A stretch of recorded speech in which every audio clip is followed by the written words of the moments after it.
Agostino Ting Mayan, who is the Director of Research of the Sudan Institute in Juba, and an Associate Professor at the University of Juba.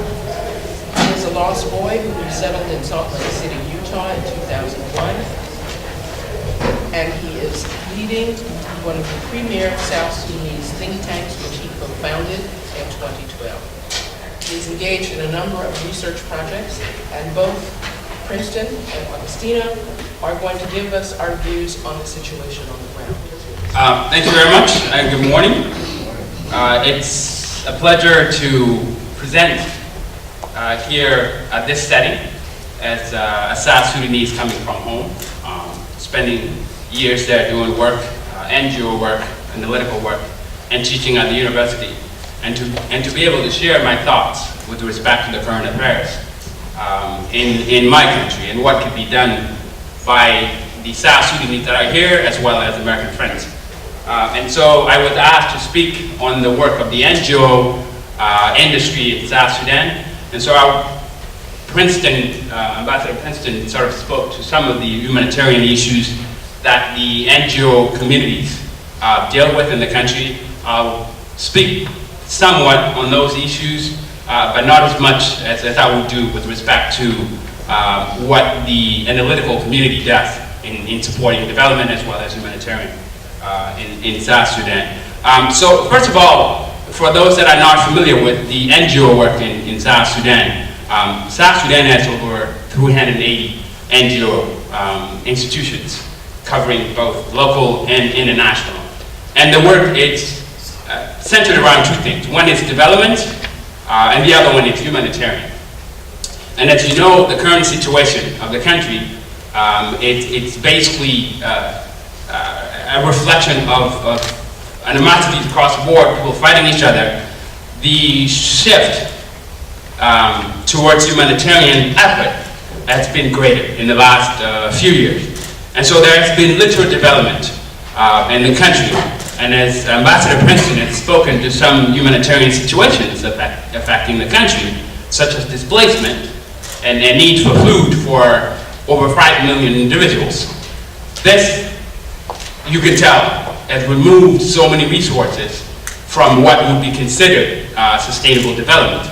And so that is the current situation of South Sudan, that we have shifted away, given the war, from development and now doing more humanitarian work.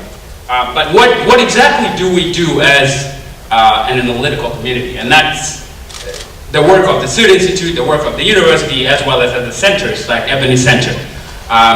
For the last few years that we have existed, the Sudan Institute, and I should acknowledge this, came as part of the American people's effort in 2011 to support development in South Sudan, and that is to have an analytical institution that provides insights into policy issues in the country. And Ambassador Princeton actually spearheaded that, provided funds and oversaw some of the activities that we did.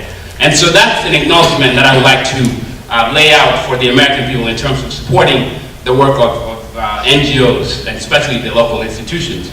The Sudan Institute does a number of things to support peace and development. First, it provides analytical insights into policy decisions that are made by the international institutions as well as local institutions. Second work is that it provides platforms for discussions on peace and development issues. And that has been our activity for the last 2 years, given the fact that the country is in crisis. And so, what exactly does this mean in terms of this setting? Well, a number of things you can draw from this. One is that the relationship between American people and the South Sudanese people is critically important in terms of turning things around in South Sudan. And that is to say,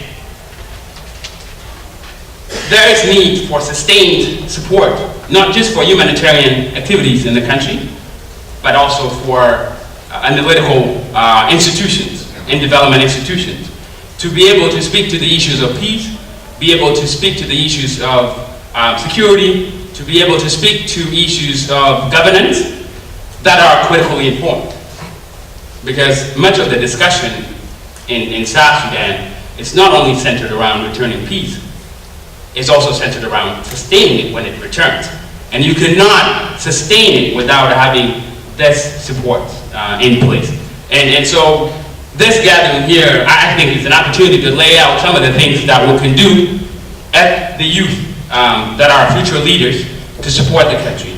And being there to do this work as an individual and as a group to support development and peace will be critically important. And the support of the American people will also be desired. Thank you.